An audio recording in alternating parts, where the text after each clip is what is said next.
Est-ce que je peux compter sur vous? Oui.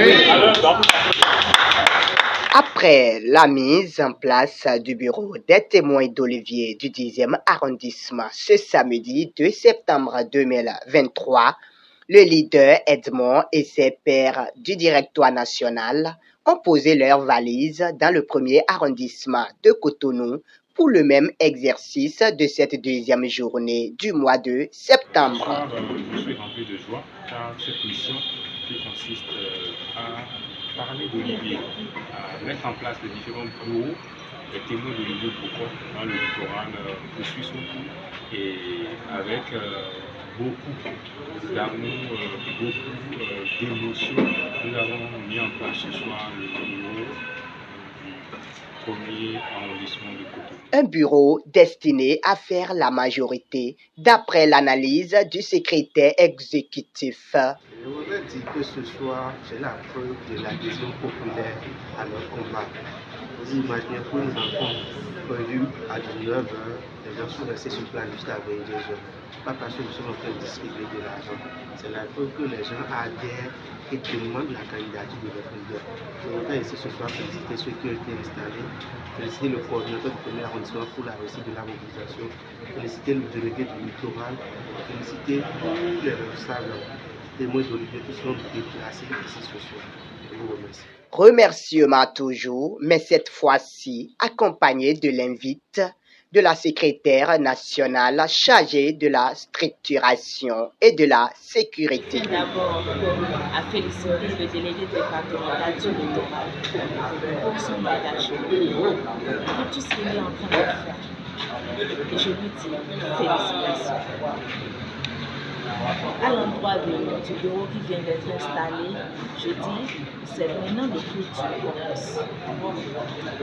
Ils doivent œuvrer à réussir la mission qui est la leur, celle d'aller dans chaque quartier, dans chaque coin reculé de chaque quartier pour aller convaincre le dernier des Béninois qui s'y trouve à adhérer à notre choix.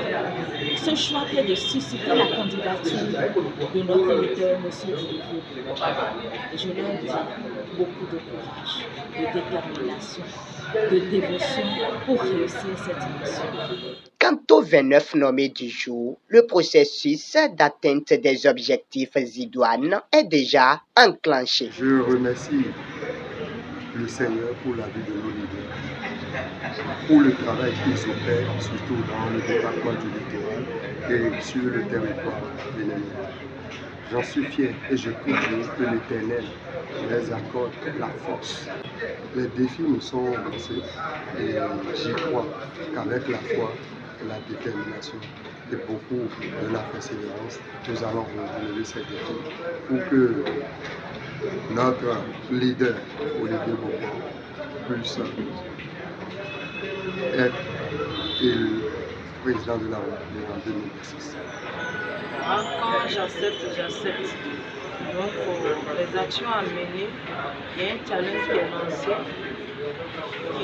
De quoi s'agit-il? Il s'agit de pouvoir installer, avant la fin de ce mois, un bureau au niveau de chaque quartier de notre arrondissement. Notre arrondissement compte 10 quartiers. Et ce n'est pas un travail facile, il faut juste un mois. Et nous ferons tout pour relever ce défi. Ça veut dire quoi? Désormais, à partir de cet instant où nous sommes officiellement installés, de ne plus nous reposer de parler à qui que ce soit. Enfants, adultes, personnes âgées, on doit comprendre l'enjeu de la chose, l'homme derrière qui, celui dont on veut solliciter la candidature. Donc, désormais, c'est l'objectif et c'est le travail à faire. C'est ainsi que la balle est lancée dans le camp du coordonnateur et toute son équipe chargée de porter la nouvelle d'un monde nouveau axé sur la suscitation de la candidature de l'incontournable Olivier Bocor.